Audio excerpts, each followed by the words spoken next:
যুদ্ধ করেছিলেন, আইনি লড়াই করে এখন উনি জামিনপ্রাপ্ত হয়েছেন। অভিনন্দন আপনাকে দীর্ঘদিন পরে।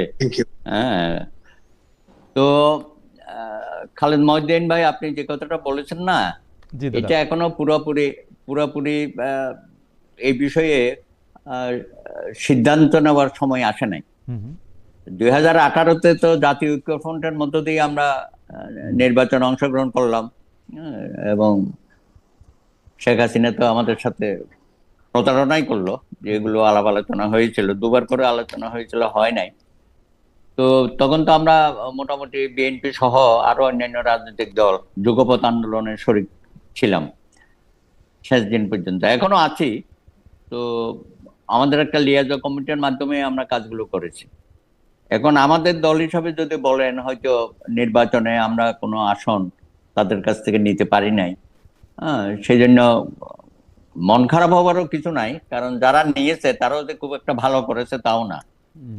সবসময় বিএনপি বলতেছিল যে আসনগুলো যে আমরা ছাড়বো, আপনারা কি পাশ করে আসতে পারবেন কিনা। আরেকটা বিষয় ছিল যে যার যার দলীয় প্রতীকে নির্বাচন করতে হবে, তা না হলে আবার বিএনপি ওখানে তাদের সাথে দলে দলে কি বলবো ওটাকে যোগদান করে ধানের শীষ মার্কা নিতে হবে। এগুলো কিছু প্রতিবন্ধকতা থাকার কারণে আমরা খুব বেশি উৎসাহিত ছিলাম না, অথবা একেবারে নিতেই হবে এরকম না আর কি ভাবটা। তো দেখা যাক ভবিষ্যতে কি হয়। তারা তো সবসময় বলে আছে যে জাতীয় সরকার গঠন করবে এবং সরকার পরিচালনায় যুগপৎ আন্দোলনে যারা ছিল তাদেরকে নানান জায়গায় অংশগ্রহণ করার সুযোগ থাকবে, এই কথাটা তারা এখনো বলে বেড়াচ্ছে এখনো। তো আমরা এইসব বিষয় নিয়ে এখনো চূড়ান্ত কথা বলার সময় আসে নাই। আমরা অপেক্ষা করছি, দেখা যাক কি করে। মাত্র 1 মাস হলো তো এই সরকারের, কি করে না করে কোন দিকে যায়, আপনাদের মতো আমরাও অবজারভেশনে রাখছি আর কি তাদেরকে।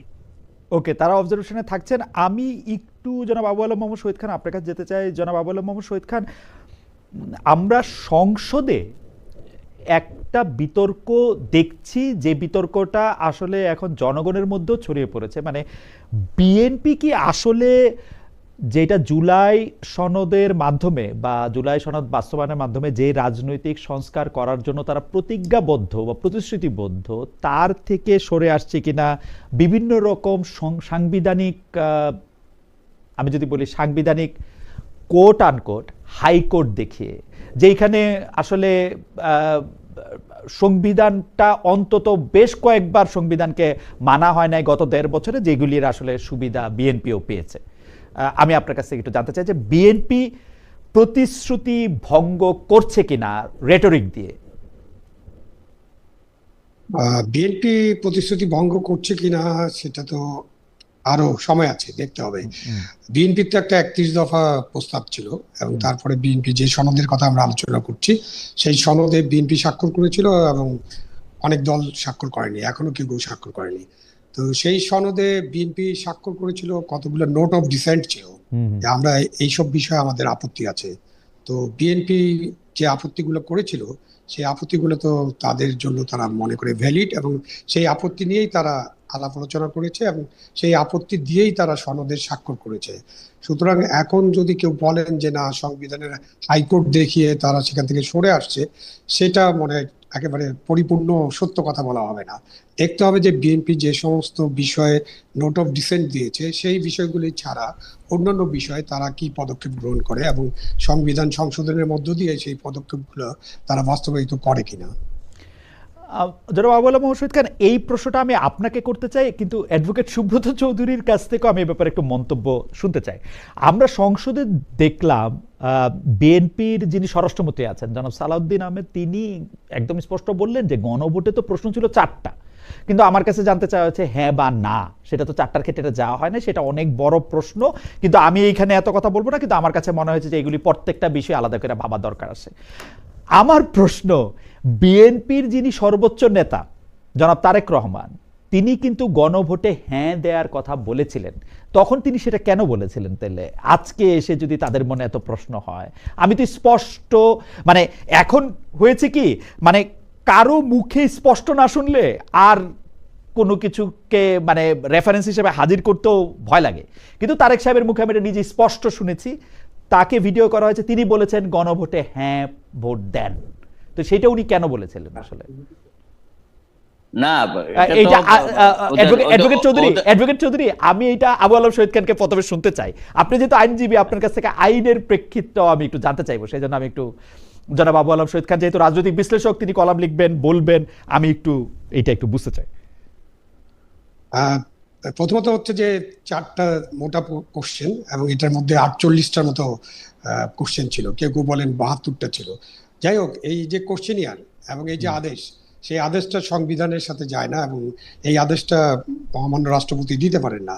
আর মহামান্য রাষ্ট্রপতি কালের কণ্ঠের সাথে যে ইন্টারভিউ দিয়েছেন, তাতে এরকম ধারণা করে নেওয়া যেতে পারে এরকম যে অধ্যাদেশ আদেশ হয়েছে তার অনেক কিছুই তার জানার মধ্যে ছিল না। এখন তারেক জিয়া নর্থ বেঙ্গলের একটা সভায় বলেছিলেন আপনারা হা ভোট দিবেন, একবার বলেছেন আপনি, ঠিক আছে, আপনার রেকর্ড অনুযায়ী সত্য।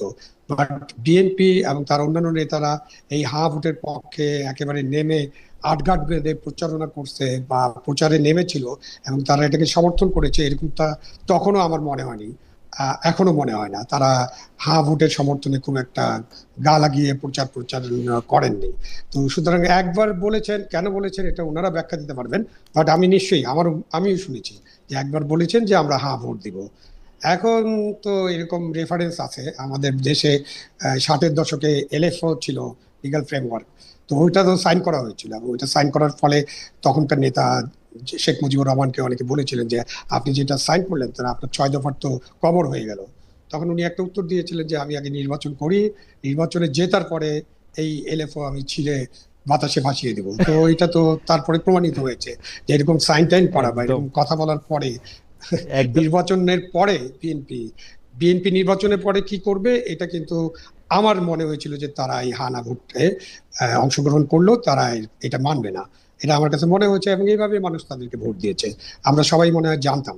সুব্রতদা কি বলে এটার জন্য আমি অপেক্ষা করছি। অ্যাডভোকেট চৌধুরীর কাছে আমি আসছি, কারণ 2-3টা জমা প্রশ্ন করতে আপনার কাছে আমি শেষ এই বিষয়ে জানতে চাই। আপনি রাষ্ট্রপতির প্রসঙ্গ তুললেন যে রাষ্ট্রপতি আসলে এই ইঙ্গিত দিয়েছেন সাক্ষাৎকারটা যে তাকে আসলে অনেক বিষয় জানানো হয় না, অনেকগুলি জিনিস তার অগোচরে হয়েছে। প্রথম কথা, আমি জানলেই এজ এ বাংলাদেশের প্রেসিডেন্ট, আমি জানলেই আমি কি করতাম? আমার তো আসলে কিছু করার ক্ষমতা ছিল না। বা দ্বিতীয় কথা হচ্ছে, আমি কেন তাকে এখন বিশ্বাস করতে যাব?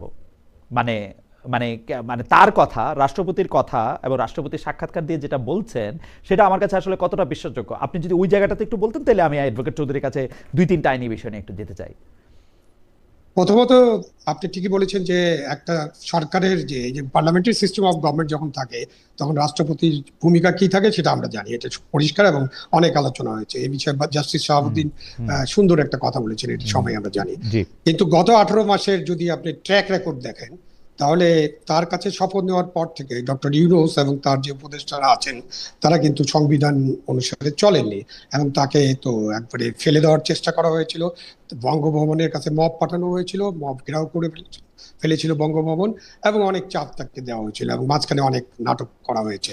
সুতরাং এই থেকে বোঝা যায় যে তাকে এখন কেন বিশ্বাস করবো, বিকজ তার অবস্থা তো দেখেছি যে রাষ্ট্রপতি যাবেন একটা জায়গায়, সেখানে প্রধান উপদেষ্টা তাকে রিসিভ করার কথা, যেমন শহীদ মিনারে 21শে ফেব্রুয়ারি, অথবা 26শে মার্চ আপনার জাতীয় স্মৃতিসৌধে, অথবা 16ই ডিসেম্বর জাতীয় স্মৃতিসৌধে, এবং বিদেশ থেকে ফিরে রাষ্ট্রপতির সাথে কথা বলা, অথবা রাষ্ট্রপতির সাথে এমনি সৌজন্য কথাবার্তা বলা, সেই ধারে কাছে তো যান নেই। তো এটা কিন্তু সংবিধান থাকা অবস্থায় আপনি তো সংবিধান ফেলে দেন নেই, সংবিধান ছুড়ে ফেলতেন, বিপ্লবী সরকার করতেন, আর নানান কিছু করার আপনাদের স্বপ্ন ছিল, ইচ্ছা ছিল, ওগুলো যদি তারা করতেন তারপরে কি হতো সেটা নিয়ে অন্য আলোচনা করা যেতে পারে। কিন্তু যখন সংবিধানের শপথ নিলেন মধ্য দিয়ে, সংবিধানকে মেনে নিয়ে, তখন কিন্তু আপনি রাষ্ট্রপতির যে মর্যাদা, সেই মর্যাদা তার অক্ষুণ্ণ রাখা উচিত ছিল। হ্যাঁ, তার কোনো ক্ষমতা ছিল না।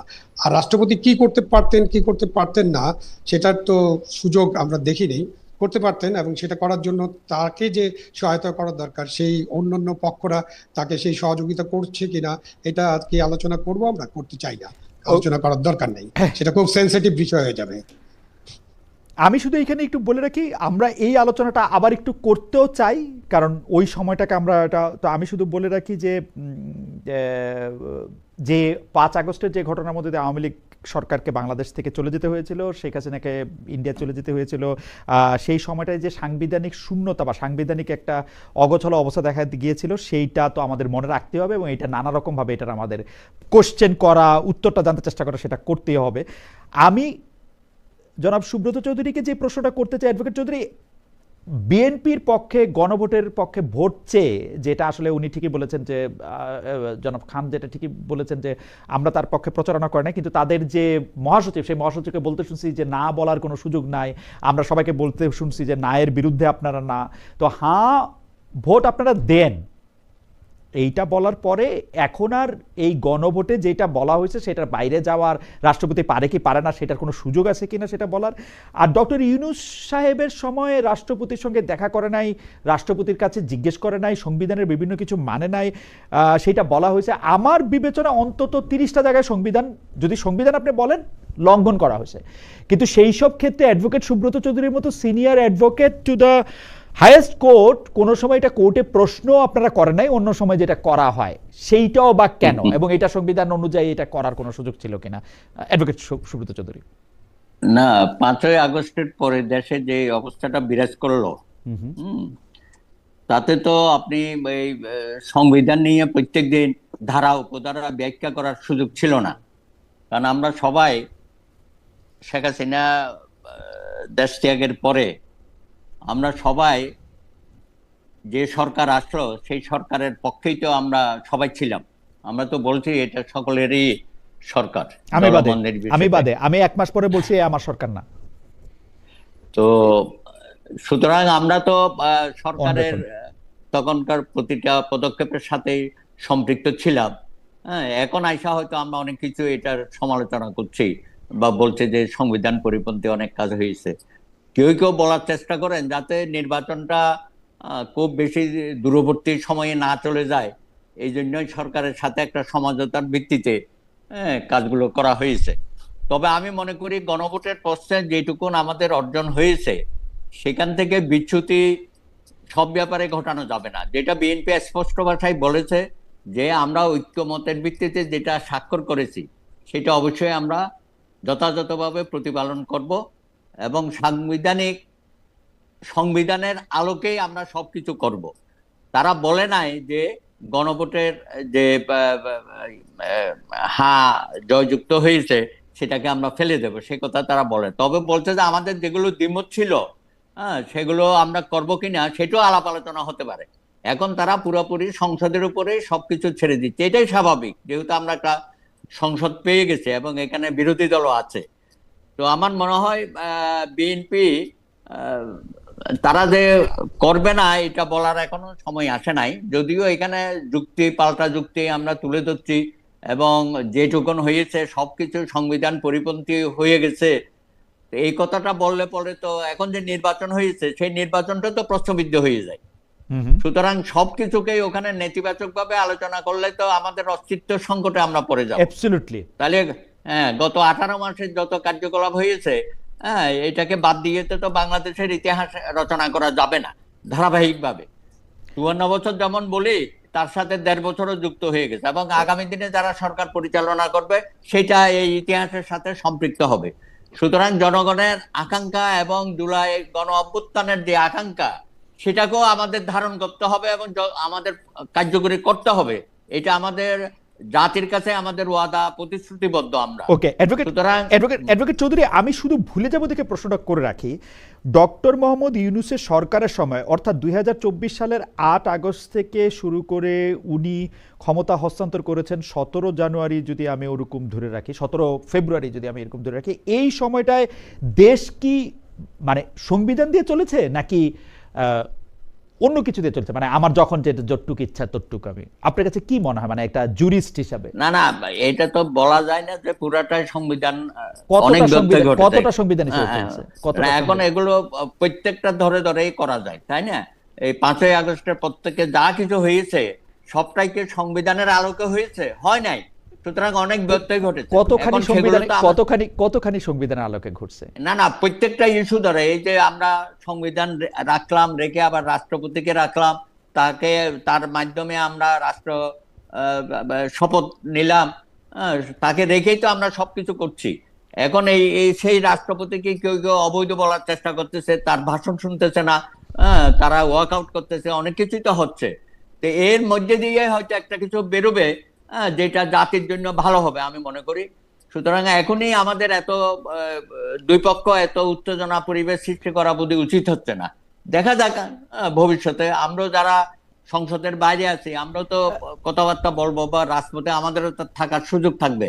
আমরাও মনে করি যতটুকু অঙ্গীকার আমরা রাজনৈতিক দলগুলো করেছি সেগুলো আমাদের বাস্তবায়িত করতে হবে, আমাদের দ্বিচারিতা করলে চলবে না। আচ্ছা দাদা, সব ব্যাপারে সবকিছু। দাদা আমি একটু অন্য জায়গা থেকে একটু এই প্রশ্নটা করে, আপনি তো আসলে, আমি আপনাকে চিনি হচ্ছে ধরেন 30 বছর ধরেই আপনি আসলে জনপ্রিয় অজনপ্রিয় অনেক ধরনের মামলার সাথে, মামলা মোকদ্দমার সাথে সম্পৃক্ত, সিভিল ক্রিমিনাল সব ধরনের। আপনারা কি কোর্টে, যেহেতু সর্বোচ্চ আদালতে আপনি কাজ করেন, তো কোর্টটাকে আপনি অন্যান্য সময়ের মতোই দেখছেন, যে মানে যখন সংবিধান চলে তখনকার মতো দেখছেন, নাকি জরুরি অবস্থায় যখন সংবিধান স্থগিত থাকে তখনকার মতো দেখছেন? মানে না, এখানে অনেক ব্যত্যয় ঘটেছে। আমাদের তার মানে সাধারণ বিচার কাজও সাধারণ প্রক্রিয়ার মধ্যে চলে নাই। অনেক এখানেও আমাদের জজ সাহেবরা নানান ত্রুটি বিচ্যুতি নিম্ন আদালতও হয়েছে, উচ্চ আদালতও হয়েছে। তো আশা করি এগুলো আস্তে আস্তে এগুলো সব প্রশমিত হবে।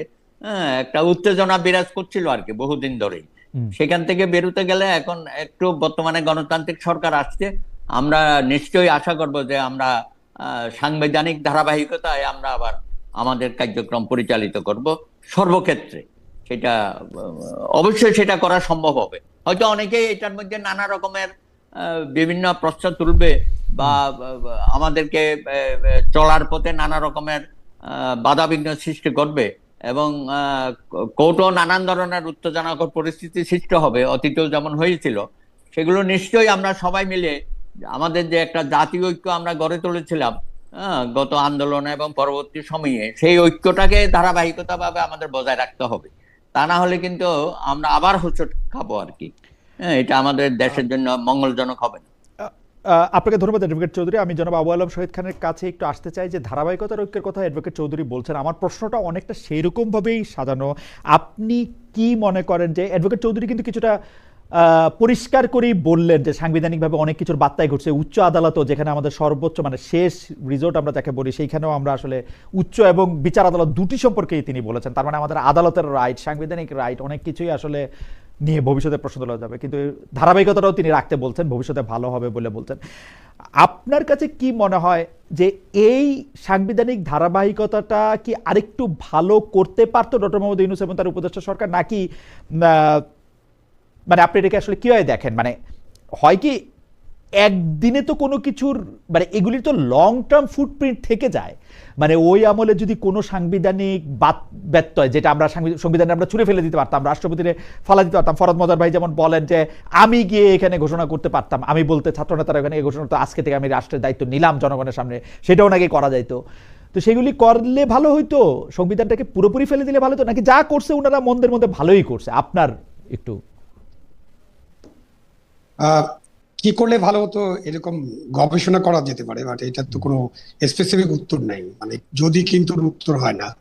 তো তারা যেটা করেন নাই, মানে আসলে করেন নাই, অথবা করতে পারেন নাই, অথবা করার সক্ষমতা ছিল না। এখন ওইটা করতে পারতাম, সেটা করতে পারতাম, এটা বলে তো লাভ নেই, আপনি তো করেন নাই। সুতরাং আমি বলবো যে আপনার করার মতো সুযোগ ছিল না, সক্ষমতা ছিল না, আপনার সেই সাহস ছিল না, যে কোনো ভাবে হোক আপনি করতে পারেননি। তো যদি না করতে পারেন সেগুলো এখন আলোচনা করে কোনো লাভ নেই। এখন সুব্রতদা বলছেন তো কোথায় কোথায় ব্যর্থ হয়েছে, ব্যর্থ তো অনেক কিছু হয়েছে। আমরা উচ্চ আদালতে কি বিচার হতে দেখেছি নাকি? আমরা কি বিচারিক আদালতে বিচার হতে দেখেছি নাকি? তো সব মিলিয়ে তো অনেক কথা নিয়ে আলোচনা হবে, এবং ডক্টর ইউনূসের যে শাসনামল, যে এই 17-18 মাস, সেটা নিয়ে অনেক ব্যাখ্যা বিশ্লেষণ হবে, আলাপ আলোচনা হবে। এখন ধরেন যে বড় প্রশ্ন, এটা সুব্রতদাকে আপনি করতে পারেন, বড় প্রশ্ন হলো যে আমি এখন সংসদ কি ওই যে হানা ভোটের কারণে এটা কি সংবিধান সংস্কার সভা হবে কিনা, এবং সেই সভা এটা করা সম্ভব কিনা? এটা তো বিএনপি করবে না, কেন করবে? বিএনপি করার কোনো প্রয়োজনও নাই, এবং বিএনপি যেটা করবে না এটা তারা স্পষ্টভাবে বলেছে। তারপরও বিএনপির যে 31 দফার কর্মসূচি ছিল এবং তারা যেসব বিষয়ে নোট অফ ডিসেন্ট ছাড়া যেসব বিষয়ে তারা একমত হয়েছে সেই সংস্কারটুকু যদি আমরা করতে পারি তাহলে নিশ্চয়ই আমরা একটা অগ্রযাত্রা, আপনি বলতে পারেন যে গণতন্ত্রের পথে অগ্রযাত্রা, যেমন ৭০ অনুচ্ছেদ আছে পার্লামেন্ট সদস্যদের ব্যাপারে, যেমন প্রধানমন্ত্রীর মেয়াদ আছে, প্রধানমন্ত্রীর সাথে রাষ্ট্রপতির ক্ষমতার কিছুটা ভারসাম্য। আপনি অত ভারসাম্য তো আনতে পারবেন না। আপনি যদি পার্লামেন্টারি ডেমোক্রেসি চালান তাহলে আপনি এমন কোনো ক্ষমতা রাষ্ট্রপতিকে দিতে পারবেন না যেটা পার্লামেন্টারি ডেমোক্রেসির ঐতিহ্য, রীতি নীতি বা পার্লামেন্টারি ডেমোক্রেসির সাথে যায় না। সুতরাং এগুলো নিয়ে আলাপ আলোচনা করতে হবে। তো এই সংসদে, জাতীয় সংসদে, মহান জাতীয় সংসদে আলাপ আলোচনার মধ্য দিয়ে আমরা এগিয়ে যেতে পারবো। কিন্তু এখন যদি আমরা বলি যে এই মহান জাতীয় সংসদকে সংবিধান সংস্কার সভা করতে হবে এবং এইসব করতে হবে এবং পার্লামেন্টে না হলে আমরা রাজপথে চলে যাব, পার্লামেন্টে আলোচনাই তো শুরু হয়নি। তা আপনি আলোচনা করেন, আলোচনা করার আগে যদি আপনি হুমকি দেন যে আপনি রাজপথে চলে যাবেন, আরো রক্তক্ষয়ের হুমকি দেন, তো আমাদের জাতি আর কতবার রক্ত দিবে, আর কতবার রক্ত গঙ্গায় ভাসবে এই বাংলাদেশ? সুতরাং এইটার একটা ইতি টানতে হবে। হয় পার্লামেন্টে শেষ করেন, অথবা উচ্চতর আদালতে শেষ করেন, অথবা রাজনৈতিক দলগুলো নিজেরা আলাপ আলোচনা করে এই বিষয়ে একটা ফর্মুলা, একটা কোনো সলিউশনে তো আমাদেরকে পৌঁছতে হবে। আমি মনে করি যে আমাদের একটা সলিউশনে পৌঁছা উচিত এবং সেই সমাধানের মধ্য দিয়ে আমরা সামনের দিকে এগিয়ে যেতে পারবো। যেমন ইয়াতে কোর্ট থেকে তো একটা অর্ডার আছে, একটা আদেশ হয়েছে যে তত্ত্বাবধায়ক সরকার হতে পারে, তা তত্ত্বাবধায়ক সরকারের বিলও আসতে পারে। তো পরবর্তী নির্বাচন বা কয়েকটি নির্বাচন আমরা তত্ত্বাবধায়ক সরকারের মধ্য দিয়ে যদি করতে পারি, সেটা অনেকেই মনে করেন যে তত্ত্বাবধায়ক সরকারের মধ্য দিয়ে নির্বাচন হলে বাংলাদেশের যে গণতান্ত্রিক সংস্কৃতি, সেই সংস্কৃতিতে বেশ বড় পরিবর্তন আসবে। আপনি নতুন বন্দোবস্ত এইসব তো আমরা শুনলাম 18 মাস ধরে। কোথায় নতুন বন্দোবস্ত? নতুন বন্দোবস্তের কোনো একটা চিহ্ন তো আমি এখনো দেখতে পারিনি যে এই জায়গাটা আমি নতুন বন্দোবস্ত করেছি। সংবিধান ছাড়া, নির্বাচন ছাড়া অনেক জায়গায় অনেক কাজ করার ছিল। স্বাস্থ্য ক্ষেত্রে কাজ করা যেতে পারতো, শিক্ষা ক্ষেত্রে, শিক্ষা তো কোনো কমিশনই করা হয়নি, কৃষি ক্ষেত্রে, নানান ক্ষেত্রে কাজ করার অনেক সুযোগ ছিল, অনেক কিছু করা যেত, কিন্তু কোনোখানেই তো আমরা অন্য কিছু করিনি। আমরা শুধু একটা আমি এই জায়গায় একটু আপনার কথার প্রতিধ্বনি করছেন আমাদের একজন দর্শক, সেই দর্শকের কথা একটু আপনাদেরকে একটু শোনাই। সংবিধান আর আইন, ওনার নাম মারুফ -A-কে, উনি বলছেন সংবিধান আর আইনের মার পেছে আমরা কাহিল, এখন তো সংসদ হয়েই গেছে, এসব আলোচনা সংসদে করে ফয়সালা করা হোক, আমাদের দৈনন্দিন বিষয় সমস্যা নিয়ে আলাপ করেন খালেদ ভাই। আলম সাহেব এবং সুব্রত সাহেবকে শুভেচ্ছা। আপনাকে ধন্যবাদ, আপনার কথারই প্রতিধ্বনি করছিল। আমি শুধু এই জায়গাটার মধ্যে বলতে চাই যে যদি কোনো একটা আইনের জায়গায় আমরা যদি এই ব্যাপারটাকে নিয়ে আসলে ফরওয়ার্ড না করি, আমরা দেখবো যে সৈয়দা রিজওয়ানা হাসান, যিনি সাবেক সরকারের উপদেষ্টা ছিলেন এবং যার সাথে জামায়াতে ইসলামী সহ অন্যান্যদের সম্পর্ক বিএনপির চেয়ে অনেক বেশি নিবিড় এবং সুদৃঢ় বলে মনে হচ্ছিল, তার একটা কথাকে কেন্দ্র করে জামায়াতে ইসলামী তো তাকে রাজসাক্ষী বলে, জামায়াতে ইসলামের বড় নেতারা তার বিচার চেয়ে, মানে তো এইরকম কিন্তু হতেই থাকবে। মানে আমরা এটার ওয়ে ফরওয়ার্ডটা করতে পারবো কিনা, জনাব শহীদ খান যেরকম বলছেন, শহীদ খানকে এটা বলবেন কিনা যে আমাদের আসলে এই ব্যাপারটা কোথায় গিয়ে আসলে আমরা এটা থামতে পারবো, বা এই আলোচনাটা কোথায় গিয়ে আমরা আমরা যদি সংসদকে সব কাজের কেন্দ্রবিন্দু করতে চাই, এখন যেটা বলছি সেটা অনেক আগে থেকে বলা হচ্ছে যে আমাদের দেশে সংসদীয় গণতন্ত্র চলবে, আমরা একটা মধ্যপন্থার গণতন্ত্রের দেশ হিসেবে। হ্যালো, জি আপনি বলেন। হ্যাঁ, আমি যেটা বলছি যে আমাদের তো একটা মধ্যপন্থার গণতান্ত্রিক দেশ হিসেবে আমরা এখন ওয়ে ফরওয়ার্ড করতে চাই এবং আমাদের অনেক আছে, আমাদের অসাম্প্রদায়িক বাংলাদেশ, আমাদের সোনার বাংলাদেশ, আমাদের নিপীড়ন মুক্ত বাংলাদেশ, আপনার বৈষম্যহীন বাংলাদেশ, অনেক কিছু আছে, আমরা অনেক কিছু করতে চাই। এখন আমরা সংসদে যদি আলোচনাগুলো করে সংসদের মধ্য দিয়ে যদি আমরা এগিয়ে যাওয়ার চেষ্টা করি, এবং সংসদের আলোচনা মানে এরকম তো হতে পারবে না যে আলোচনা করি কিন্তু তাল গাছ আমার। আপনি সংসদে তো যা কিছুই আপনি আলোচনা করবেন, যে সমস্ত পয়েন্ট, ওই যে ৭০ অনুচ্ছেদটা যদি আমরা ঠিক করতে পারি, তাহলে সংসদ সদস্য যদি স্বাধীনভাবে তাদের মতামত দিতে পারেন, তাহলে সেখানে সংখ্যাগরিষ্ঠতার ভিত্তিতে সিদ্ধান্ত হবে এবং সেই সিদ্ধান্ত আমাদেরকে অবনত মস্তকে মেনে নিতে হবে। এরপরে আপনি আবার নির্বাচন করেন, নির্বাচন করে আপনি সংখ্যাগরিষ্ঠতা পাওয়ার পরে আপনি আপনার সিদ্ধান্ত পরিবর্তন করতে পারবেন। সুতরাং আমি ওই জায়গায় কিন্তু কেউ যদি বলে, জনাব খান, কেউ যদি বলে যে এবার তো নির্বাচন একটা হয় না, এবার নির্বাচন হয়েছে দুইটা, এবার একটা নির্বাচন হচ্ছে যে ক্ষমতায় কে যাবে, আর একটা নির্বাচন হচ্ছে সংবিধান সংস্কারটা কিভাবে করা হবে এবং এইটা করা যে হবে, তো ওই নির্বাচনটাকে আপনি মানবেন না, আপনি শুধু একটাকে মানবেন? ওইটা বললে তো সারাক্ষণ ওই মানে যেটাকে বলে হচ্ছে যে টকিং পয়েন্ট, এটা তো রয়েই যাবে। মানে বিএনপি কেন এটা করতেছে? বিএনপি সংবিধান সংস্কারের কথা হোক, অন্য কথা হোক, সালাউদ্দিন সাহেব এখন বলতেছে যে এই সময় পারবো না, পরে বাজেট সেশনে পারবো না, কবে হবে জানি না, তারপরে এটা মানে না, সংবিধান সংস্কার নিয়ে তো আলোচনা করতেই হবে। মানে এটা মূল আলোচনায় থাকতে হবে। আপনার বাজেট তো দরকার, সংসদে বাজেট হবে, অন্যান্য আইন প্রণয়ন হবে, এর বাইরে সরকারের কিন্তু শত শত লক্ষ লক্ষ কাজ আছে, তাই না? সরকার ইতিমধ্যে সেই কাজগুলো শুরু করছেন, খাল কাটা শুরু হয়েছে, কার্ড দেওয়া শুরু হয়েছে, কৃষক কার্ড দেওয়া শুরু হবে, পারিবারিক কার্ড দেওয়া শুরু হবে, 1 কোটি মানুষকে আপনি চাকরি দিতে চেয়েছেন। মানে দেশের অর্থনৈতিক উন্নয়ন তো একটা শুধুমাত্র সংসদে আলোচনা করে অর্থনৈতিক উন্নয়ন করা যায় না, এগুলো অ্যাকশন প্রোগ্রামের ব্যাপার। কিন্তু সংসদে আপনি আলোচনা চলুক না, সংসদে সংবিধানের সংস্কার নিয়ে আলোচনা চলতেই পারে। এখন সংসদকে সংবিধান সংস্কার সভা হিসেবে ঘোষণা করা, আমি নাগরিক হিসেবে মনে করি যে এই সংসদকে সংবিধান সংস্কার সভা হিসেবে ঘোষণা করার মধ্যে নানান সমস্যা আছে, এবং এটা নিয়ে তো একটু উচ্চ আদালতে মামলা আছে, সুতরাং ওই মামলারও দিকে দেখতে হবে। সুতরাং এটা আপনি হয় সংসদে সমাধান হবে, অথবা উচ্চ আদালতে সমাধান হবে, অথবা রাজনৈতিক দলগুলো বৈঠক করে সমাধান করবেন। বাট এটাকে আমি রাস্তায় নিয়ে যাবেন আবার, সেটা আমি ব্যক্তিগতভাবে সমর্থন করব। আবুল আলম শহীদ খান, আপনাকে ধন্যবাদ। আমাদের এইবারের প্রশ্নে আমি একটু অ্যাডভোকেট সুব্রত চৌধুরীর কাছে আসতে চাই। অ্যাডভোকেট সুব্রত চৌধুরী, বিএনপি যতগুলি নিয়োগ দিচ্ছে, বিশেষ করে ঢাকা বিশ্ববিদ্যালয়ের ভিসি, ইউজিসি চেয়ারম্যান, বিভিন্ন সিটি কর্পোরেশনের প্রশাসক, সেই সব নিয়োগ নিয়ে কথা উঠছে যে বিএনপি এই সংস্কার না মানলেও 31 দফার কথা তো বলছে অনেকবার, কিন্তু তার ধারে কাছ দিয়েও কিন্তু আসলে বিএনপি নাই। বিএনপি হচ্ছে যে তার দলের লোকজন, তার মানে একেবারে লয়াল লোকজনরা এইসব জায়গায় নিয়োগ দিচ্ছে। এটা ভালো নাকি খারাপ, আপনি কি মনে করেন আসলে? না, আমিও মনে করি বিএনপি যে কাজটা 1 মাসের মধ্যে এত দ্রুত গতিতে করতে যাচ্ছে, বা কিছু অলরেডি করে ফেলেছে, যেমন এই যে সিটি কর্পোরেশনে প্রথম একটা নিয়োগ দিল, তো আমরা ভাবলাম যে বোধহয় এটা খুবই সাময়িক, 3 মাস 6 মাস একটা তারিখ তারা দেবে কবে নির্বাচনটা হবে। এরপরে দেখি আরো যেগুলো বাকি আছে সেগুলো তো নিয়োগ দিচ্ছে। এখন জেলা পরিষদে এটা মধ্যে প্রায় 42টা দিয়ে দিচ্ছে। এখন তো মনে হচ্ছে যেন সামনের দিনগুলোতে সমস্ত রাজনৈতিক নেতা কর্মীদেরকে এখানে নিয়োগ দিয়ে দেবে, যারা নির্বাচনে হেরে গেছে তাদেরকেও এনে এখানে নানানভাবে তাদেরকে পদ পদবি দেওয়া হচ্ছে। এর বাইরে যে বিশ্ববিদ্যালয়গুলোতে পুরোপুরি যে নিয়োগটা দিয়েছে, এটা তো অনেকটা দলীয় নিয়োগের মতো হয়ে গেল। অথচ আমরা এগুলো থেকে বের হতে চেয়েছিলাম। গত 17 বছর তো অনেক সমালোচনা করেছি।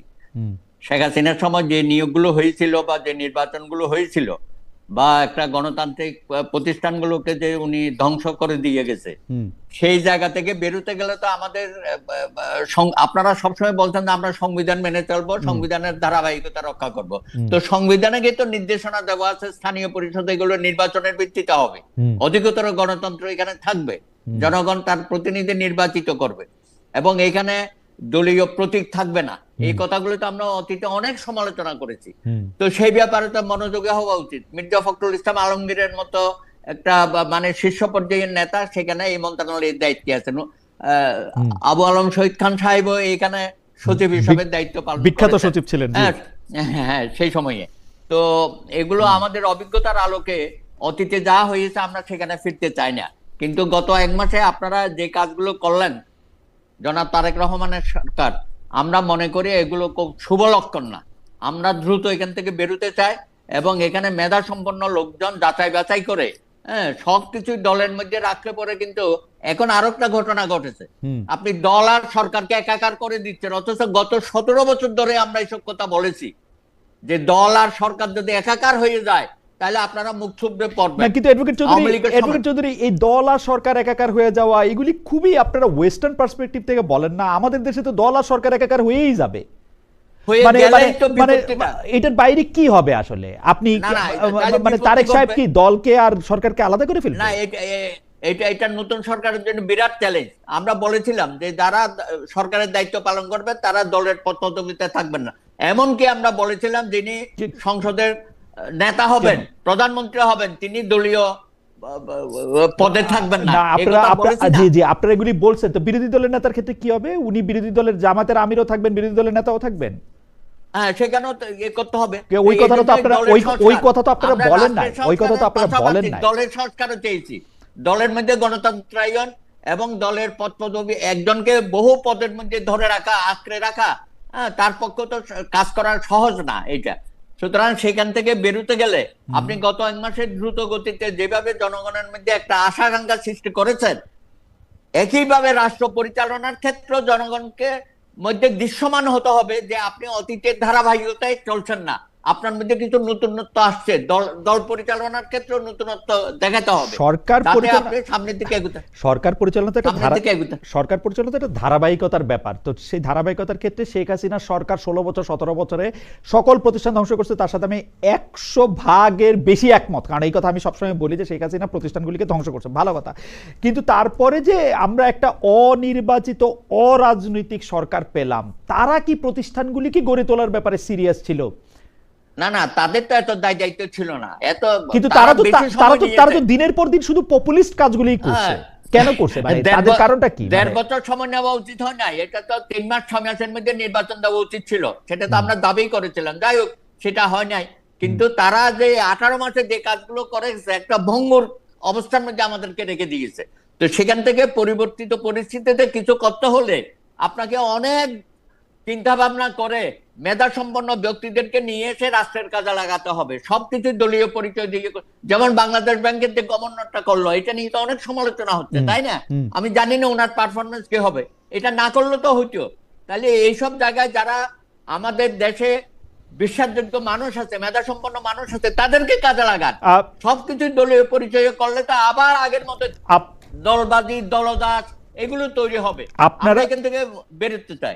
আপনারা যে সরকার, এটা আমি পরে আপনাকে প্রশ্ন বা আপনি 1-2 লাইনে আপনি বলতে পারেন যে আপনারা আসলে গত সরকারের কাছ থেকে আমাদের যেসব চাওয়া ছিল তার অনেক কিছুই পূরণ হয় না, যেটা আবু আলম শহীদ খান কথা বলছিলেন। তারা বিভিন্ন ধরনের সংস্কারের কথা বলেছেন, কিন্তু সংবিধান সংস্কার ছাড়া এই যে গণমাধ্যমের সংস্কার, নারী নীতির সংস্কার, তারপর হচ্ছে শিক্ষার যে সংস্কার, সচিবালয়ের যে সংস্কার, এর কোনো সংস্কারই এর পরে আর কোনো, যারা সংস্কার কমিশনে ছিল তারা নিজেদেরকে প্রতারিত বোধ করেছেন এমন কথাও বলেছেন প্রকাশ্যে এবং মানে অপ্রকাশ্যে।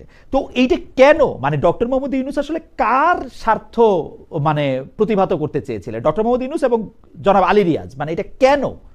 মানে এই সংবিধান সংস্কারের নাম করে জাত রাষ্ট্র জাতিকে মানে মানে তাদের কার্যক্রম দেখে তো কেউ যদি বলে, ইভেন জামায়াতের আমিরও যদি বলে আপনারা আমাকে পেঁচে ফেলতে চেয়েছেন, এই কথা তো আমি এখন অস্বীকার করতে পারি না। এবং আপনারা আমাকে একটা মানে এইটা আপনারা কিভাবে দেখেছেন? আপনাদেরই তো বন্ধু, আপনাদেরই তো সরকার, ওইটা আপনি শুরুতে বলছিলেন ওইটা। না না, কিন্তু আমরা তাদেরকে বলেছিলাম যে এত সময় নিও না, যত দ্রুত সম্ভব তোমরা নির্বাচনের মধ্য দিয়ে জনপ্রতিনিধিদের হাতে ক্ষমতা হস্তান্তর করো। কিন্তু তারা এটা 1.5 বছর কেন, এরা তো আরো 4-5 বছর থাকতে চেয়েছিল, তাই না? অনেকটা চাপে পরেই তারা ফিরে আসছে ওখান থেকে। তারপরেও এই যে এতগুলো কমিশন করে জনগণকে বিভ্রান্ত করা হয়েছে, আসলে কোনো ব্যাপারে তারা সিরিয়াস ছিল না। সর্বশেষ আইসা মনে হলো যে শুধু নির্বাচনের ব্যাপারটা সিরিয়াস হয়েছে, আর বাকিগুলো তারা মাঝপথে ফেলে চলে গেছে। আপনি যেমন বললেন যে এতগুলো কমিশন হলো, রিপোর্ট দেওয়া হলো, দেবপ্রিয় ভট্টাচার্যের একটা আর্থিক কমিশন ছিল, সেটা নিয়ে তো কোনো আলোচনাই হইল না। গণমাধ্যম কমিশন, নারী কমিশন, মানে কমিশন তো ছিল। কামাল ভাইয়ের জিজ্ঞেস করলে, গণমাধ্যম কমিশনের প্রধান ছিল কামাল আহমেদ, উনাকে জিজ্ঞেস করলে উনি প্রায় অন্যদিকে চলে যায়, আর ওনার যখন লেখা হয় তখন উনি লিখছে অনেক সময় মানে না না, ইফতেখারের জমান, এই যে টিআইবি, হ্যাঁ, উনি তো প্রত্যেক দিনে আলোচনার মধ্যেই ছিল এইসব বিষয় নিয়ে। এবং সুতরাং আমার মনে হয় সরকার সব দিক থেকে ব্যর্থ ছিল, শুধুমাত্র একটা গ্রহণযোগ্য নির্বাচন দিয়ে তারা যে সম্মানজনকভাবে বিদায় হয়েছে, এটাই আমাদের প্রাপ্তি। আমাদেরকে এখন রাষ্ট্র সংস্কারও করতে হবে এবং সবকিছু আবার ঢেলে সাজাতে হবে। আমরা যেন অতীতের অভিজ্ঞতার শিক্ষা নিয়ে নতুন পদ্ধতিতে রাষ্ট্র পরিচালনা যেন করেন মাননীয় প্রধানমন্ত্রী, আপনার কাছ থেকে সেটা আমরা আশা করব। ওকে, নির্বাচন গ্রহণযোগ্য বা ভালো নির্বাচনটা নিয়ে হয়তো আমরা যদি সুযোগ থাকে তাহলে আমরা একটু কথা বলবো। কিন্তু আমি জনাব আবু মোহাম্মদ শহীদ খানকে প্রশ্ন করতে চাই, প্রশ্নটার মধ্যে আসলে একটু ব্যক্তিগত ব্যাপার আছে। অন্তর্বর্তীকারী সরকারের সময় যারা সমালোচনা করেছেন, মানে আপনিও অন্তর্বর্তী সরকারের সমালোচনা টকশোতে কিছুটা করেছেন বা অনেক সময় করেছেন, আপনাকে মামলার মুখে পড়তে হয়েছে, কারাগারে যেতে হয়েছে। 87 দিন আপনি কারাগারে ছিলেন। আপনাদের দর্শকরা অনেকে জিজ্ঞেস করছেন যে 87 দিন যে আপনি কারাগারে ছিলেন, এইটা নিয়ে আমি প্রশ্ন করব কিনা। প্রশ্নটা এইটা নিয়ে মানে করারই আছে। এই বিএনপি সরকারের 1 মাস হওয়ার কিছুদিন আগে, মানে 1 মাসের শেষ দিকে এসে সাংবাদিক আনিস আলমগীর মুক্তি পেয়েছেন।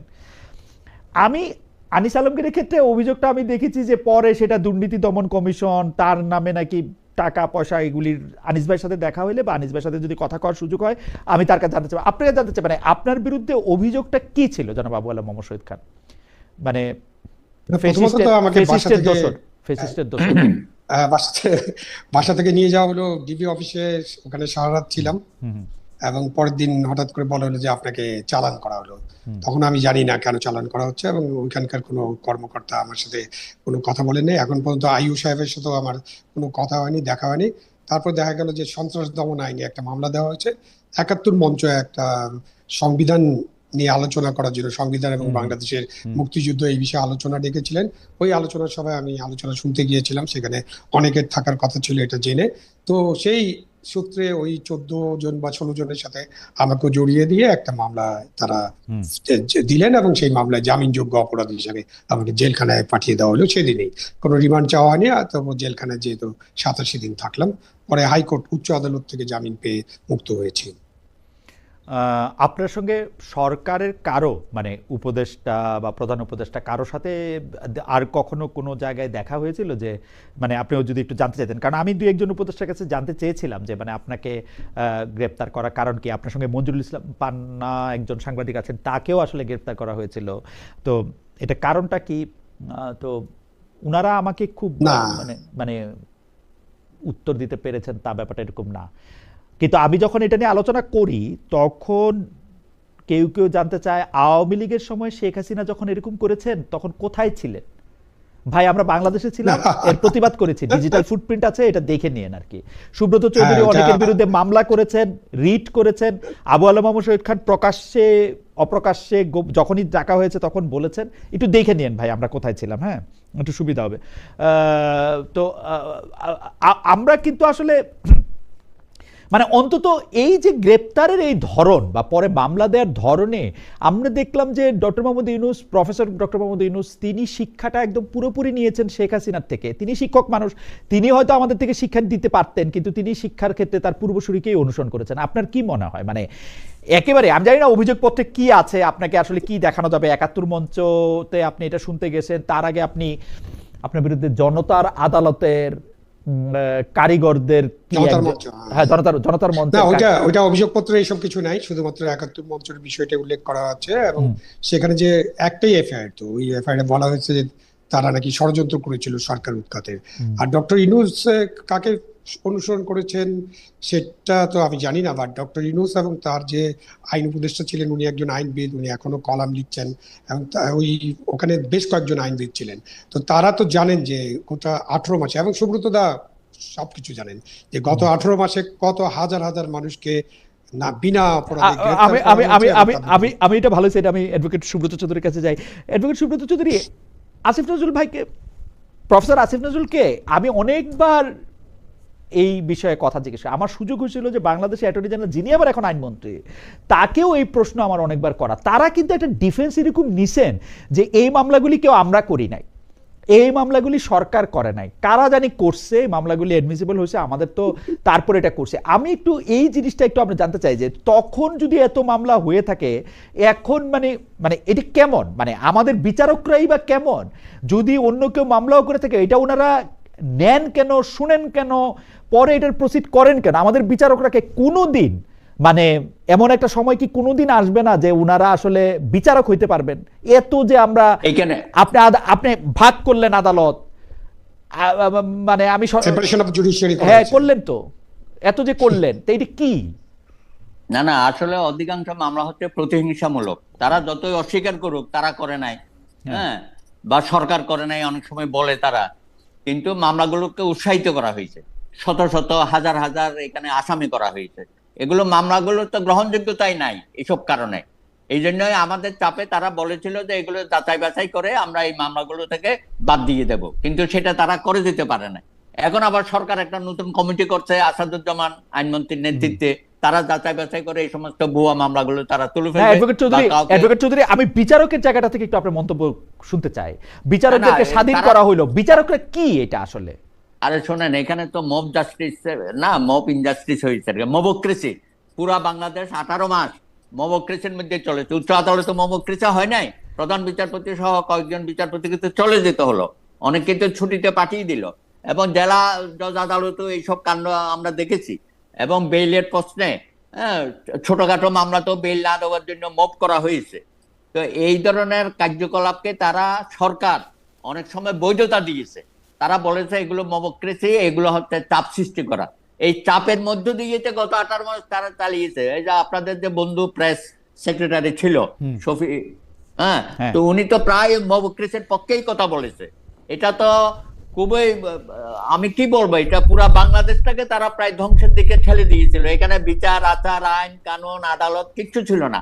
এবং এমনকি সেই সময়ে যিনি অ্যাটর্নি জেনারেল ছিলেন যে আমাদের আসাদুজ্জামান, সেও অনেক সময় কোর্টে গিয়ে নানা রকম ভয়ভীতি প্রদর্শন করেছে জজ সাহেবদের, উচ্চ আদালতের জজ সাহেবদের এই বেল না দেওয়ার বিষয়ে। এবং একইভাবে নিম্ন আদালতও আইন মন্ত্রণালয় থেকে নানানভাবে তাদেরকে কন্ট্রোল করা হয়েছে। আবার কোনো কোনো ক্ষেত্রে অন্যায় অবৈধভাবে অনেকের বেল হয়ে গেছে, সেগুলো আপনারা জানেন। এবং বহু মানে সাংঘাতিক রকমের পিক এন্ড চুজ চলছে। এখন আমার কথা হইলো যে এইরকম মানে পলিটিক্যাল গভর্নমেন্ট ছাড়া এরকম অসৎ লোকের সরকার তো আমি আর জীবনে দেখি নাই। আমি আপনার সাথে আংশিক একমত পোষণ করছি, কারণ এখানে যারা ছিল অধিকাংশই তো আপনার আমার পরিচিত। এবং আমরা আশা করেছিলাম যে তারা অন্তত এই কয় মাস থাকে একটু ভালোভাবে আইনের শাসন, সুশাসন এগুলো তারা প্র্যাকটিসের মধ্যে রাখবে। আদিলুর রহমান শুভ্র সারা জীবন সে আন্দোলন করেছে মানবাধিকার বিষয়ে, কিন্তু তার সময়ে যে মানবাধিকার লঙ্ঘিত হচ্ছে প্রতি সময়ে, প্রতি মুহূর্তে। আপনি দেখেন আমাদের মানবাধিকার। আরেকটা কথা বলে, এখানে ধর্মীয় সংখ্যালঘুদের উপর যেভাবে আক্রমণ হয়েছে, অত্যাচার হয়েছে, ভাঙচুর হয়েছে, তাদের বাড়িঘর পুরানো হয়েছে, সেগুলোর ব্যাপারে তো সরকার সবসময় অস্বীকার করেছে। আমাদের কোন ঘটনা এই ধরনের আমাদের অধিকারের চ্যাম্পিয়নরা সৈয়দা রিজওয়ানা হাসান উনি বলছেন যে বাংলাদেশ মানে একটা সীমা পরিসীমা তো থাকতে হবে, একটা মন্তব্য নাই। এই যে আপনি যেগুলি কথা বললেন সেগুলি না কোনো মন্তব্য নাই, প্রশ্ন করলে জবাব দেয় না, অনুষ্ঠানে আসে না, অস্বীকার করে, প্রত্যেকটা কথা অস্বীকার করে। হ্যাঁ, সেটাই তো সমস্যা হয়ে গেছে। এবং আমি বিএনপিকে দেখতে পাচ্ছি যে বিএনপি ওই ধারাবাহিকতায় অগ্রসর যদি হয় বা না হওয়ার তো আমি কোনো কারণ দেখি না। এই খলিলুর রহমান মানে আমাদের এখন বলতে খারাপ লাগে বন্ধু ভাই, কিন্তু ওই এখন আসাদ ভাইয়ের যদি বা জনাব আসাদুজ্জামানের যদি অ্যাটর্নি জেনারেল হয়ে কোর্টে গিয়ে, আমি এই প্রশ্ন তারে করছিলাম কিন্তু উনি বলছে যে না আমি এরকম কোনো কিছু করি নাই। এখন ঘটনা ঘটে যাওয়ার পরে কেউ কেউ তো অস্বীকার করতে পারে, কিন্তু যেটা করে গেছে এটা তো আমি জানি আপনি আইনজীবী, আপনি বিচারকদের কিছু হয়তো নাও বলতে পারেন, কিন্তু আমি বিচারকদের জায়গা থেকেও আসলে এই ব্যাপারটা একেবারেই আমি দেখি না। আমি শুনছি যে এক বিচারক আমাকে খুবই আসলেই মানে যেহেতু আমি কিছুদিন সরকারি চাকরি করছি আমাকে 2-4 জন লোক চিনে, এক বিচারক কিন্তু বলছে যে উনি নর্থ বেঙ্গলের চিফ জুডিশিয়াল ম্যাজিস্ট্রেট ছিলেন, তাকে উইথড্র করে নিয়ে গেছে একজন ছাত্রনেতার অনুরোধে বা সাবেক ছাত্রনেতার অনুরোধে। এগুলো তো হয়েছে। বিচারকরা তো স্বস্তিতে কাজ করতে পারে না। নিম্ন আদালত বলেন, উচ্চ আদালত সবসময় একটা ভয়ভীতির মধ্যেই ছিল। আর কিছু একটা হলে ওই যে মবের ভয় দেখাতো, সেগুলো তো আমরা খুব কাছে থেকেই দেখেছি। তো এখন এই সরকারের আমলে মবক্রেসি তো বলছে শূন্যের কোটায় থাকবে, সালাউদ্দিন সাহেব হোম মিনিস্টার বলছে না, কিন্তু আমরা আশা করব যে আইনের শাসন, সুশাসন, তারপরে আপনার জবাবদিহিতা এগুলো সুনিশ্চিত করতে হবে। তা না হলে তো সরকার এর পরেই তো ধীরে ধীরে সমালোচনার মুখে পড়ে যাবে। আচ্ছা অ্যাডভোকেট চৌধুরী, আমি একটু জানতে চাই যে প্রফেসর আসিফ নজরুল যে আইনের শাসনটা করতে পারলেন না, ন্যায় বিচারের থাকে এক জায়গায় থাকতে পারলেন না, এটা একদম স্পষ্ট কিন্তু যে উনি পারেন নাই। উনি যেটা পারেন নাই, উনি এখন আমাদের বড় ভাই বন্ধু বা যেরকমই হোক উনি এটা নিয়ে মন খারাপ করবেন, কিন্তু উনি পারেন নাই, উনি ফেল করছেন। এখন উনি যেটা ফেল করছেন এটার কারণ কি? উনি তো আর জীবনে কোনোদিন নির্বাচিত হবেন না, উনাকে আসলে সাংঘাতিকভাবে আক্রমণও করা হয়েছে, ট্রোল করা হয়েছে, মিথ্যা কথা বলা হয়েছে, উনি তো কিছু পাবেন না। তো কিসের আশায় উনি পারেন নাই আসলে?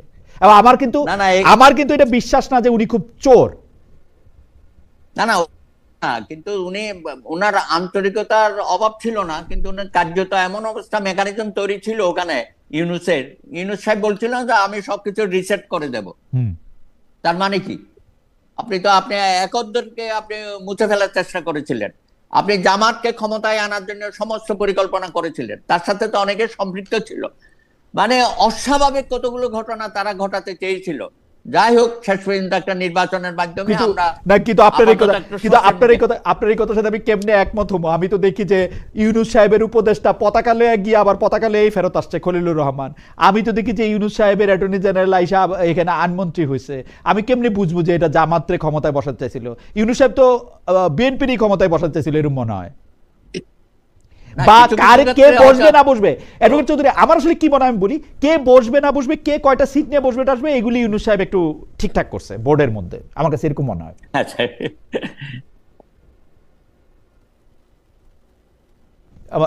জি, আমার মানে আপনার মন্তব্যের জন্য আমরা নিশ্চয়ই এরপরে আবার আসবো। আমরা একটু দর্শকদের কাছে জানতে চেয়েছিলাম, এটা একটু আপনার শোনাই, যে সংবিধান সংস্কার পরিষদ সক্রিয় করার দাবি সংসদে জানিয়েছেন জাতীয় সংসদের বিরোধী দলের নেতা ও বাংলাদেশ জামাত ইসলামের আমির ডক্টর শফিকুর রহমান। প্রিয় দর্শক, তাদের অবস্থান যৌক্তিক বলে মনে করেন কিনা?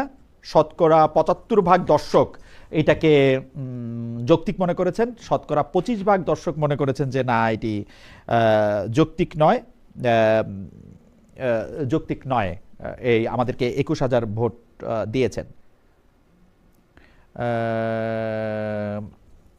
আমাদের একজন দর্শক অনেকগুলি মন্তব্য করেছেন। সে একটা মন্তব্য হচ্ছে এরকম: খালেদ ভাই, ছাত্র শিবিরের সাদেক কায়ুম, ফরাদ এরা আপনার অনুষ্ঠানে আসে না কেন?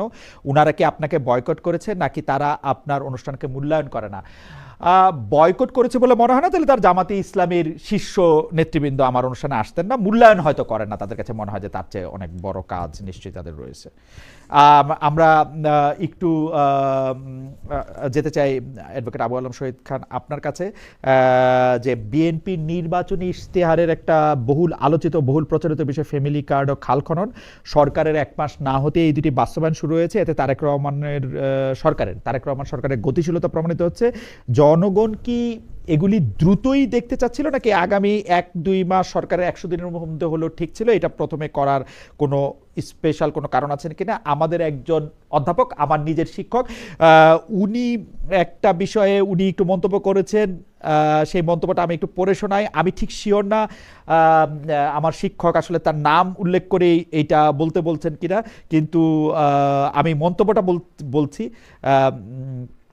যে বিভিন্ন বিশ্ববিদ্যালয়ে ভিসি নিয়োগের, Bangladesh bank, city corporation administrator নিয়োগ দেওয়া, এগুলির ক্ষেত্রে বিএনপি অতিরিক্ত তাড়াহুড়া করছে কিনা, নাকি এটা ১০০ দিনের মধ্যে করলে ভালো হতো, এই ব্যাপারটা নিয়ে আমরা আগে আলোচনা করেছি। এখন নির্বাচনী ইশতেহারে ফ্যামিলি কার্ড খাল খনন নিয়ে আমরা যদি আপনাদের কাছে একটু শুনতে পারতাম। প্রথমে জনাব আবু আলম শহীদ খান, এটা অতিরিক্ত তাড়াহুড়া করা হচ্ছে কিনা, নাকি ঠিকই আছে? না না, আমার মনে হয় না অতিরিক্ত তাড়াহুড়া করা হচ্ছে। আপনি সরকারের কাজ তো চলতে হবে, তারা যদি এটা মনে করেন যে তারা শুরু করবেন, ভালো কথা, এবং আমাদেরকে দেখতে হবে যে তারা কতটা এগিয়ে যেতে পারেন। কারণ প্রায় ২০,০০০ কিলোমিটার বা ২০,০০০ মাইল খাল খননের একটা কর্মসূচি আছে, সুতরাং এটা শুরু হলো, ৫ বছরে এটা তারা কমপ্লিট করবেন। ফ্যামিলি কার্ড এবং এই যে সোশ্যাল সেফটি নেটওয়ার্ক, এটা বাংলাদেশের জন্য খুবই গুরুত্বপূর্ণ। এই গুরুত্বপূর্ণ কাজটা অনেক আগেই শুরু হয়েছে এবং এই কাজটাকে সামনে এগিয়ে নিয়ে যেতে হবে। সুতরাং আমার মনে হয় না এটাতে তারা তাড়াহুড়া করছেন। বিভিন্ন নিয়োগ নিয়ে অনেক কথা হতে পারে, কথা হবে, নিয়োগগুলোতে কারা আসছেন প্রত্যেকেরই আমরা একটা রাজনৈতিক চরিত্র খুঁজে বের করার চেষ্টা করলে খুঁজে বের করতে পারবো, কিন্তু আমাদের দেখতে হবে যে এই নিয়োগে যারা আসছেন তারা চেয়ারে বসে কাজটা কিভাবে করেন এবং তাদের সেই মেধা এবং যোগ্যতা আছে কিনা, এই সুযোগটা দিতে হবে, এবং সুযোগটা দেওয়ার পরে আমরা তাদেরকে নিয়ে তাড়াহুড়ার মন্তব্য কথাটা করতে কেন পারবো। উঠছে জনাব শহীদ খান? আপনি তো আসলে এলজিআরডি মিনিস্ট্রি চালিয়েছেন, আপনি জানেন যে এইটা আসলে প্রপার তালিকা করা, কারা ফ্যামিলি কার্ডে অগ্রাধিকার পাবে পাবে না, সেইটা কিন্তু আসলে একটু মানে একটু পর্যবেক্ষণের ব্যাপার, একটু নিরীক্ষণের ব্যাপার, এবং সর্বোপরি এইটাতে একটা সাংঘাতিক রকমের সুপারভিশনের ব্যাপার। বিএনপি যখন আসার ৩ সপ্তাহের মধ্যে, মানে ক্ষমতা আসার ৩ সপ্তাহের মধ্যে থেকে এটা বলে, তখন এটা মনে হয় যে তারা একটা প্রিডিটারমিন লিস্ট নিয়ে সেখানে এসছে। ওইটা তারা করতে চাইছে কিনা জনাব শহীদ খান? মানে না, ইউ আর দি এক্সপার্ট আমার মনে হয় না। আপনার না মনে না, হয়? আমার মনে হয় না। The list is there. একটা গ্রামে কারা কারা দরিদ্র মানুষ আছেন, এই লিস্ট বহু আগে থেকে তৈরি করা আছে। সুতরাং এই লিস্টের যেটা হয় যে আপনি একটা গ্রামের মনে করেন ১০০ জন দরিদ্র আছে, আপনি ২০ জনকে দিবেন, তখন এখানে যে চুজ এন্ড পিকের একটা সুযোগ করে নেয় আমাদের পলিটিক্যাল মাস্টার্স যারা আছে, সেই কারণে তখন একটা বিপত্তি বাধে। কিন্তু আমরা জানি যে আমাদের ওই গ্রামটায় বা ওই মহল্লায় কারা গরিব মানুষ আছেন, কাদের এই কার্ডটা প্রয়োজন। সেখানে যদি আমরা এই পলিটিক্যাল ইনফ্লুয়েন্সটাকে দূর করতে পারি, সরিয়ে রাখতে পারি এক পাশে, তাহলে এগুলো করা খুব সহজ এবং এটা করা যাবে। এবং এটা করার মধ্য দিয়ে, এবং মিডিয়া তো আছেই, এখন তো আমাদের সোশ্যাল মিডিয়া এত স্ট্রং যে একেবারে গ্রাম পর্যায়ে পর্যন্ত তারা এগুলোকে জনাব আবুল হোসেন খান, অনুসরণ করতে আমি পারবেন। জানি যে বাংলাদেশের দরিদ্রদের লিস্ট আছে, কিন্তু আপনি আসলে এলজিআরডি মিনিস্ট্রিতে মূল দায়িত্ব আপনি আসলে পালন করেছেন, কারণ আপনার মিনিস্টারের চেয়েও আপনাকে অনেক বেশি অ্যাক্টিভ আমরা সে সময় দেখেছি। সৈয়দ আশরাফুল ইসলাম সে সময় ছিলেন। আমি যেটা বলতে চাই যে বাংলাদেশের রাজনীতি, মানে বাংলাদেশের তালিকায় কিন্তু বিএনপির গরিব এবং আওয়ামী লীগের গরিবও আছে। বিএনপির গরিব, আওয়ামী লীগের গরিব, জামাতের গরিব, এবং সেইটা মানে ইউপি চেয়ারম্যান, ইএনও থেকে শুরু করে ডিসি সাহেব থেকে শুরু করে সবাই এটার মধ্যে আসলে অন্তর্ভুক্ত। তো আপনার কাছে কি মনে হয় এটা করা হয় নাই? মানে বিএনপি গরিবের অগ্রাধিকার, কেউ কেউ আছে একদম নিবিড় গরিব, মানে বিএনপি আওয়ামী লীগ সব আমলেই তারা একটু পাবে, কিন্তু যেটা আসলে চোখে দেখা সেটা হলো বিএনপি গরিব, আওয়ামী লীগ গরিবও আছে। না, এই তো রাজনৈতিক রং তো থাকেই, সেজন্যই বললাম যে 100 জনের কার্ড দরকার। আমি যখন 20 জনকে বা 40 জনকে দিতে পারবো, তখন তো ওই যে পিক এন্ড চুজের একটা পদ্ধতি আমরা বের করে ফেলি, এবং তখন রাজনৈতিক যারা থাকেন ওখানে নেতৃবৃন্দ বা তৃণমূল পর্যায়ে তারা একটা চাপ সৃষ্টি করেন, বা এমপি সাহেবও চাপ সৃষ্টি করতে পারেন। সেইভাবে অনেক সময় এই কাজটা একেবারে সুষ্ঠুভাবে করা যায় না। বাট এটা থেকে বেরিয়ে আসতে হবে। সুব্রতদা যেভাবে বলছেন যে আমাদের অনেক কিছু থেকে বেরিয়ে আসতে হবে, অনেক কিছু, এই যে 18 মাসে যে মবের মুল্লুক ছিল সেই মবের মুল্লুক থেকে বেরিয়ে আসতে হবে। 18 মাসে যে আইনের শাসন ছিল না সেই আইনের শাসন এখন কায়েম করতে হবে। মানে সুষ্ঠুভাবে সবকিছু বিচার আচার করতে হবে, দেশটা ঠিক মতো চালানোর চেষ্টা করতে হবে। আইনের চোখে সকলেই সমান, এটা তো শুনছি আমরা। আপনি 50 বছর 54 বছর, এমনকি পাকিস্তান আমলে বোধহয় এরকম কথাবার্তা বলতেন যারা লিডারশিপে ছিলেন, যারা চালাতেন, কিন্তু আসলে আইনের চোখে সকলেই সমান হন না। সেই সব জায়গায় আমাদের গুণগত পরিবর্তন করা দরকার, এবং সেই পরিবর্তনটা রাজনৈতিক দলের মধ্য দিয়ে করতে হবে। প্রথমে রাজনৈতিক দলের পরিবর্তন দরকার। আপনি যদি দেশ ঠিক মতো চালাতে চান, দেশকে যদি সামনে এগিয়ে নিতে চান, তাহলে রাজনৈতিক দলের মধ্যে যদি পরিবর্তন আসে, তারাই কিন্তু সবকিছুর মধ্যে পরিবর্তন আনতে পারবেন। আমলা, কামলা, পুলিশ, সিভিল সার্ভিস, বিচারক, তারা কিন্তু ওই রাজনৈতিক দল যদি ঠিক থাকে, তারা যদি ঠিক মতো চালান, তাহলে এদেরকে ঠিক মতো ভাবে পরিচালনা করা সম্ভব, এটা আমি মনে করি, আমার অভিজ্ঞতা তাই বলে। অ্যাডভোকেট সুব্রত চৌধুরী, অন্য একটা প্রসঙ্গে আসি। বাংলাদেশের রাজনীতিতে অনেক দিন ধরেই মানে ভারতীয় আধিপত্যবাদ একটা ফ্যাক্টর, যদিও এই শব্দ দুইটা পাশাপাশি বসতে শুরু করেছে এই গত 3-4-5 বছর ধরে।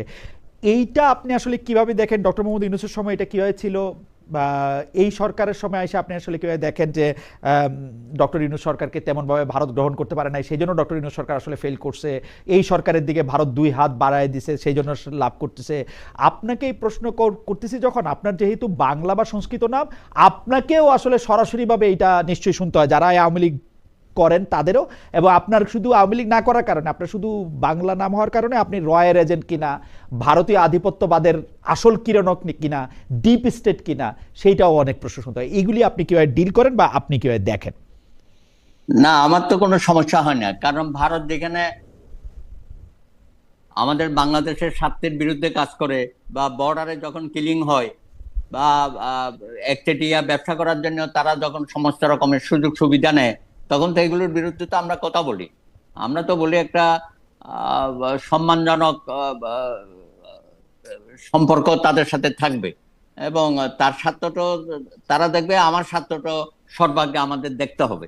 তা আমার আশা করি যে এখানে ভারত বিরোধিতা করে যে রাজনীতি অতীতে চলেছে, হ্যাঁ, সেটা ভবিষ্যতে আর এইভাবে চলতে পারে না, কারণ প্রতিবেশীতে আমরা আর বদলাতে পারবো না, তাকে নিয়েই তো আমাদের চলতে হবে, আর ভারতও আমাদেরকে নিয়েই চলতে হবে। আর তার থেকে বড় কথা, এই যে রোহিঙ্গা সমস্যা একটা আমাদের ঘাড়ে চাপে আসলো, ইউনূস সাহেব তো বলেছিল এবারকার ঈদ তো রোহিঙ্গারা নাকি নিজের দেশে ফিরে গিয়ে ঈদটা করবে, এটা তো ঘুরে বেড়াই। এইসব কথাবার্তা বলে আমাদেরকে তো আরো বিভ্রান্তির সৃষ্টি করে গেছে। সুতরাং আমার মনে হয় আমাদের সব রাষ্ট্রের সাথে বন্ধুত্বপূর্ণ সম্পর্ক রাখতে হবে, এবং সর্বাগ্রে বাংলাদেশের স্বার্থটা সবার আগে আমাদেরকে ধারণ করতে হবে। সেইভাবে আমরা সমস্ত রাষ্ট্রের সাথে আমরা সম্পর্ক করতে চাই। এখানে বলি যে এখন যে মার্কিনীরা যে ওখানে ইয়েটা করলো, ইরানে আক্রমণ করে তা হত্যাযজ্ঞ পরিচালিত করছে, এই ব্যাপারে বাংলাদেশটা আরো শক্তভাবে এটা ভূমিকা রাখতে পারতো, এবং হত্যাকাণ্ডেরও নিন্দা করতে পারতো। তারা নামকো আসছে একটা প্রেস নোট দিয়েছে, এটা তো আমার আপনি সরকারের অ্যাডভোকেট চৌধুরী, আপনি সরকারের কথা বাদ দেন, আমি জামাতে ইসলামীর যে সেক্রেটারি জেনারেল তাকে জিজ্ঞেস করলাম যে আপনারা যে বিবৃতিটা দিচ্ছেন এটার মধ্যে আমেরিকার নাম নাই কেন? সবার নাম দিতে হবে এমন কোনো কথা নাই। তার মানে কি? তার মানে তো এগুলো তো নতজানো পররাষ্ট্রনীতি আমরা করতেছি আর কি, মানে সরকার এবং বিরোধী দল দুজনেরই, সরকার এবং বিরোধী দল এগুলো দুজনেরই হচ্ছে। না না, এটা তো করা যাচ্ছে, হত্যাকাণ্ডের নিন্দা করতে হবে না একটা রাষ্ট্রের এম- সর্বোচ্চ পর্যায়ের। এখনো তারা মেরেই যাচ্ছে। হ্যাঁ, এম- ভেনেজুয়েলার প্রেসিডেন্ট আর তার এম- স্ত্রীকে ধরে নিয়ে গিয়ে ওখানে বিচার করতেছে। বাংলাদেশে এগুলো যদি কথা না বলি, ভবিষ্যতে তো আমাদের উপরও এই আক্রমণটা হবে, তখন তো সারা বিশ্ব আবার চুপ থাকবে। আমেরিকার কংগ্রেসম্যানরা এর চেয়ে বেশি নিন্দা ট্রাম্পের করছে বাংলাদেশের হ্যাঁ। চেয়ে, মানে অনেক বেশি আর কি, মানে এটা মাত্রার মধ্যেই আসে না। আমি শেষ প্রসঙ্গে বা শেষ প্রশ্নে আসি, সেইটা হলো যে জনাব আবু আলম মোহাম্মদ শহীদ খানকে দিয়ে আমরা শুরু করবো, অ্যাডভোকেট সুব্রত চৌধুরীর কাছে, তারপরে আমরা এটা শুনতে চাইবো যে এই বিষয়টা নিয়ে, এটা আমাদের প্রসঙ্গ হিসেবে শেষ, যদি প্রসঙ্গের অনুসারে কোনো প্রসঙ্গ আসে তাহলে এটা বলতে হবে। এটার নাম হচ্ছে, একটা দর্শকদের একটা মন্তব্য শোনাই, উনার নাম হচ্ছে মিস্টার ট্রাভেলার উইথ হিউম্যানিটি। উনি বলছেন খালেদ মহিউদ্দিন একটা সাংবাদিক হলো নাকি কথা বলার সময় শুধু এ উ এ উ এ উ বলে, কি বুঝে না কাহিনী। আচ্ছা, very good, thank you.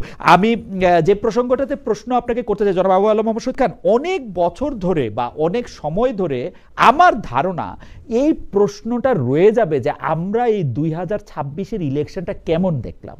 Election engineering নিয়ে প্রশ্ন হবে, ইলেকশনের নিরপেক্ষতা নিয়ে প্রশ্ন হবে, ইলেকশনে ভোট কাউন্টিং নিয়ে প্রশ্ন হবে, বলা হবে যে এই ইলেকশনটা কি আসলে জনগণ যা চাইছে সেইটার প্রতিফলন ঘটছে কিনা, এই ইলেকশনটা সুষ্ঠু হয়েছে কিনা মানুষের, নাকি মানে কখন কিরকম হয়। জনাব আবু আলম মোহাম্মদ শহীদ খানকে আগে আমরা শুনতে চাই।